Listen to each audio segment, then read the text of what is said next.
On l'appelait Abdoulaye le Magnifique, fortune immense. Respecté par les puissants, craint par les pauvres.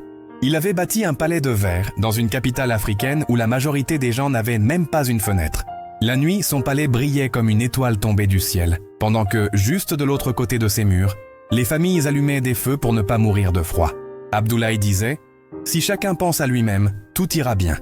Alors il pensait uniquement à lui. Un soir, il organisait une grande fête. Des invités venus de partout, des chanteurs célèbres, des milliardaires étrangers, des caméras, des flashs, du champagne, dehors. Une jeune mère appelait à l'aide. Son bébé toussait, brûlant de fièvre.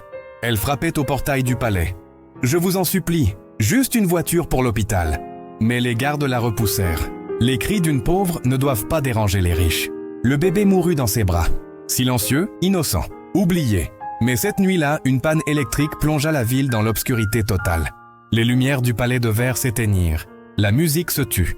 Et Abdoulaye, pour la première fois, découvrit ce que ressentait son peuple, l'obscurité. Dans les ténèbres, il se mit à entendre quelque chose, des pleurs, des gémissements, des voix qu'il n'avait jamais voulu entendre. C'était la voix du peuple, c'était la voix du bébé. La lumière revint, juste assez pour qu'il voie son palais fissuré, comme si la nuit elle-même avait jugé son cœur. Le lendemain, les journaux titrèrent « Le palais a tremblé ». Mais le cœur du peuple tremble depuis trop longtemps. Et Abdoulaye comprit enfin. Quand on se coupe de sa nation, même le verre le plus solide finit par se briser. L'Afrique ne tombera jamais, tant que ceux qui peuvent aider ne se cachent plus dans l'ombre de leur richesse.